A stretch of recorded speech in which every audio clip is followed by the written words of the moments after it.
நிதியை அவரு டச் பண்ண மாட்டேன்றாரு. ஆதவர்ஜுனா கிட்ட அந்த போர்ஷன் ஆமா. விட்டுறாரு போல. அங்க அவர் அடாப்ட் பண்ணிட்டாரு. ஆ. இருந்தாலும் இவர் கொள்கை தலைவர் பெரியார பத்தி பேசும்போது ஆ. அதையும் கொஞ்சம் சாடி இருந்தாருன்னா இன்னுமே நல்லா இருந்திருக்கும் அரசியல். அதாவது அப்ப முழுமையான அரசியல் பேசல. அவரு கொஞ்சம் ஆஃப் ஆயிலா தான் இருக்காரு. இல்ல ஆஃப் பாயில்னு சொல்லக்கூடாது. ஆஃப் பாயில்னா வெந்தும் வேகாததுன்னு அர்த்தம். ஆ.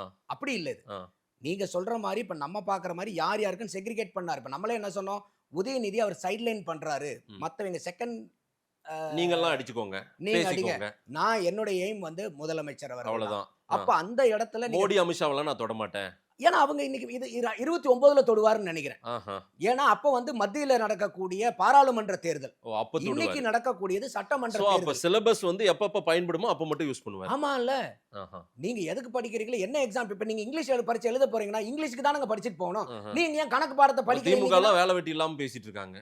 திமுகக்கு இன்னைக்கு அரசியலே பாரதிய ஜனதா எதிர்ப்புங்கிறது மட்டும் தான் ஆயிடுச்சு. அவங்களுக்கு கொள்கையும் இல்ல கோட்பாடும் இல்ல. இன்னைக்கு ஒரு ஹைபோதெட்டிக்கல் சிச்சுவேஷன், பாரதிய ஜனதா ஒரு 5-10 வருஷம் தமிழ்நாட்டுல நாங்க போட்டி போடல, வெளியே போறோம், லீவ் போட்டு போறோம்னா திமுக செய்யறதுக்கு அரசியல் கிடையாது. அந்த அளவுக்கு வந்து அவங்க கொள்கையிலிருந்து நீத்து போயிட்டாங்க.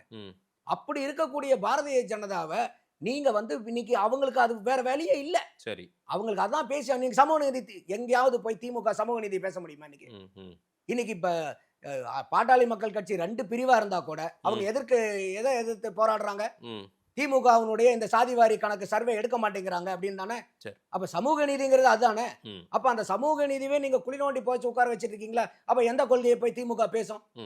அப்ப அவங்க இன்னைக்கு வேற வழியே இல்ல. அவங்களுக்கு பாரதிய ஜனதா எதிர்ப்பு விட்டா திமுக பண்றதுக்கு அரசியலே இல்ல. விஜய்க்கு அப்படி இல்லையே.